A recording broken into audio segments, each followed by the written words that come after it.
Sabe aquela inquietação que quase todo mundo parece sentir em algum momento? Aquela busca por algo a mais que parece ser universal? Pois é. De onde será que isso vem?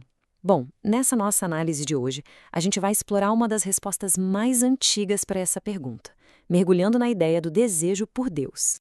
Olha só que interessante, essa frase de Santo Agostinho tem mais de 1.600 anos e parece que foi escrita ontem, né? Ela resume perfeitamente essa experiência que atravessa qualquer cultura, qualquer época. Essa busca sem fim por algo que nos preencha, que nos complete. É exatamente daqui que a gente parte hoje. E essa inquietação toda de que o Agostinho fala, ela acaba nos levando a fazer aquelas perguntas gigantes, não é mesmo? De onde a gente veio? Para onde a gente está indo? Qual é a nossa origem e qual o nosso fim? São questões que a humanidade se faz, desde que o mundo é mundo. E claro, as respostas que encontramos para elas acabam moldando totalmente o nosso jeito de viver. E o ponto principal é justamente este. Esse anseio interior não é uma coisa isolada, sabe? Mas sim um traço comum a todos nós. É parte do que significa ser humano, essa sensação de que talvez falte alguma coisa, de que existe uma verdade maior para ser encontrada. Ok, então vamos mergulhar nisso. Sobre uma perspectiva teológica, de onde vem esse desejo? A explicação que as fontes nos dão é que essa busca não começa com a gente. Na verdade, a iniciativa seria divina. Para colocar de um jeito mais formal, o conceito é o seguinte: esse desejo por Deus não seria um acaso. A visão apresentada é que ele está literalmente inscrito no coração humano. A ideia central aqui é que os seres humanos foram criados por uma fonte divina e, por sua própria natureza, são orientados de volta para essa mesma fonte. Agora, o que é fascinante nesse ponto é a distinção que ele faz. A criação não é vista como um ato de um Deus que, sei lá, precisava de companhia ou se sentia sozinho.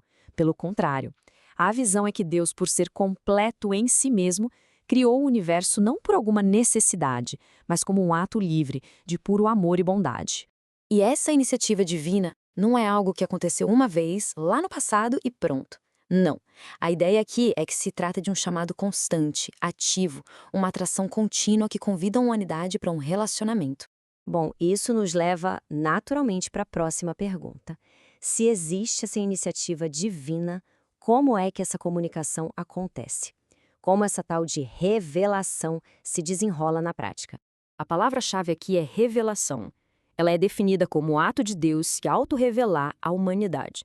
Ou seja, não é tanto uma questão da gente descobrir Deus, mas sim de Deus se dar a conhecer, tornando possível que a gente o conheça. O que as fontes descrevem é que essa revelação acontece como um processo gradual, quase como uma pedagogia divina ao longo da história, sabe? Começa lá com os primeiros seres humanos, continua com promessas e alianças com figuras como Noé e Abraão, e depois com a formação do povo de Israel. E todo esse processo vai se afunilando e culmina em Jesus Cristo, que é visto como a revelação completa e definitiva de Deus.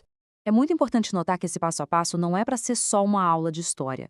A intenção, segundo o que a gente leu, é ilustrar o movimento contínuo de aproximação, um esforço progressivo de Deus para estabelecer uma relação com a humanidade. Então a gente já viu a iniciativa e a revelação de Deus. Agora a narrativa muda de foco e vai para outra parte dessa equação, a resposta humana. O que se espera diante desse chamado? Aqui, a fé é definida não como um salto cego no escuro, de jeito nenhum, mas como uma resposta consciente. É a maneira como o ser humano reage a essa revelação divina. Uma resposta que, por sua vez, promete iluminar a busca por sentido na própria vida. E este slide detalha as características da fé. E aqui tem uma dualidade bem interessante. A fé é descrita como uma graça, ou seja, um dom divino que nos ajuda. Mas, ao mesmo tempo, é um ato totalmente humano, que envolve nossa liberdade e nossa inteligência. Não é para anular o intelecto, pelo contrário, é algo que procura a compreensão. E essa citação, que vem de um guia para catequistas, resume a ideia central de um jeito brilhante. Antes de qualquer doutrina, de qualquer conjunto de regras, a base de tudo é um relacionamento. É sobre um encontro pessoal. Então, o ponto central de toda essa análise é este. A jornada da fé, nessa perspectiva que a gente explorou, não começa com um manual de instruções, mas com um encontro. Não é sobre aderir a um sistema, e sim sobre responder a um convite.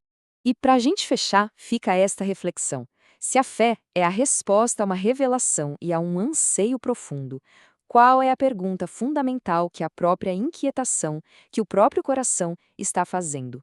A busca por essa resposta, bem, talvez seja o início de tudo.